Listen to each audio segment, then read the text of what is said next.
ಅಮ್ಮ ಮುದ್ದೆನೇ ತಿಂದಿಲ್ಲ ಎಷ್ಟು ದಿನ ಆಯಿತು. ಅಲ್ಲಿ ಎಲ್ಲ ಥರ ಸೊಪ್ಪೇ ಸಿಗಲ್ಲ. ಮುದ್ದೆ, ಸೊಪ್ಪಿನ ಸಾರು, ಪಲ್ಯ ಮಾಡ್ತೀಯ ಇವತ್ತು? ರಜಾ ಇವತ್ತು ತಿಂಡಿಗೆ ತಾಳಿಪಟ್ಟು ಕಾಯಿ ಚಟ್ನಿ ಓಕೆನಾ? ಅಮ್ಮ ಮಂಡಕ್ಕಿ ಎಷ್ಟು ಕಾಸ್ಟ್ಲಿ ಗೊತ್ತಾಯ್ತು, ಮಂಡಕ್ಕಿ ಮಾಡಿಕೊಡು. ಅಲ್ಲಿ ಎಳ್ನೀರೇ ಸಿಗಲ್ಲಪ್ಪ. ಎಳ್ನೀರು, ಕಡಲೆಕಾಯಿ, ಮರಗೆಣಸು, ಸೀಗೆಂಟು ಎಲ್ಲ ಬೇಯಿಸಿಟ್ಟು ತಿನ್ನಮ್ಮ. ಅಮ್ಮ ಪಪ್ಪಾಯಿ ಸಿಗಲ್ಲ, ಫುಲ್ ಕಾಸ್ಟ್ಲಿ ಅಲ್ಲಿ. ನೋಡ್ಬಾ ಇಲ್ಲಿ ತೆಂಗುಬ್ಬಿದೆ, ನೋಡ್ಬಾ ಇಲ್ಲಿ ಬೇಗ.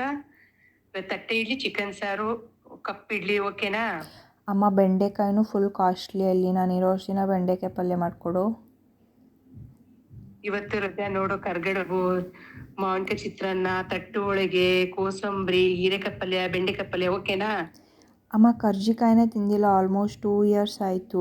ಕರ್ಜಿಕಾಯಿ ಆಮೇಲೆ ಅಜ್ಜಿ ಮಾಡ್ತಿದ್ರಲ್ಲ ನರ್ಗೀಸ್ ಮಂಡಕ್ಕಿ, ಆ ಥರ ಮಾಡಿಕೊಡಿ ಇವತ್ತು. ಅಮ್ಮ ಪುಟ್ಟೂ ಅಷ್ಟೇ, ಪುಟ್ಟೂನೇ ತಿಂದಿಲ್ಲ. ಮೊನ್ನೆ ಮಾಡ್ತೀನಿ ಅಂದಿದ್ಯಲ್ಲ, ಪುಟ್ಟು, ಬಾಳೆಹಣ್ಣು, ಬೆಲ್ಲ ಹಾಕೊಂಡು ತಿಂತೀನಿ ಇವತ್ತು. ರಜಾ ಇವತ್ತು ಅಕ್ಕಿ ರೊಟ್ಟಿ ಮಾಡಿ ಬದನೆಕಾಯಿಲಿ ಮಸಾಲೆ ತುಂಬಿ ಮಾಡ್ಕೊಡ್ತಾರಲ್ಲಪ್ಪ, ಅದು ಮಾಡ್ಕೊಡ್ತೀನಿ. ಟೇಸ್ಟ್ ಹೇಳಿ ಮಗಳೇ. ಅಮ್ಮ ಚೋಲೆ ಭಟೂರೆನೂ ಅಷ್ಟೇ, ಅಲ್ಲಿ ಇಂಡಿಯಾ ರೆಸ್ಟೋರೆಂಟಲ್ಲಿ ಸಿಗುತ್ತೆ, ಫುಲ್ ಕಾಸ್ಟ್ಲಿ. ಇವತ್ತು ನೀನು ಮಾಡ್ತಿಲ್ಲ ಚೋಲೆ ಭಟೂರೆ ಮತ್ತು ಸಾಫ್ಟಾಗಿ ಆ ಥರ ಮಾಡಿಕೊಡು. ಇವ್ರು ರಜಾ ಇನ್ನೊಂದು ವಾರ ಅಷ್ಟೇ ಟೈಮ್ ಇರೋದಮ್ಮ. ವರ್ಷಾಗೆ ಕಾಯಿ ಹಾಲು ಮಾಡ್ಕೊಡ್ತೀನಿ, ತಿಂದ್ಬಿಟ್ಟು ಟೇಸ್ಟ್ ಹೆಂಗಿದೆ ಅಂತ ಹೇಳಮ್ಮ. ಅಮ್ಮ ರಾತ್ರಿಗೆ ಇವತ್ತು ಪರೋಟ ಕುರ್ಮಾ ಮಾಡೋಣ.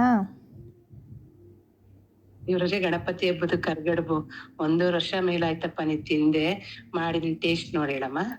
ಅಮ್ಮ ಲಾಸ್ಟ್ ಟೈಮ್ ಮಾಡಿದ್ದಿಲ್ಲ, ಫುಲ್ ತರಕಾರಿ ಹಾಕಿ ಶಾವಿಗೆ ಭಾತ್ ಅದು ಮಾಡಿಕೊಡು. ಅಮ್ಮ ಸುರ್ಗಿ ಮೀನು ಅಷ್ಟೇ, ಇರೋಷ್ಟು ದಿನ ತಿಂದ್ಬಿಡ್ತೀನಿ.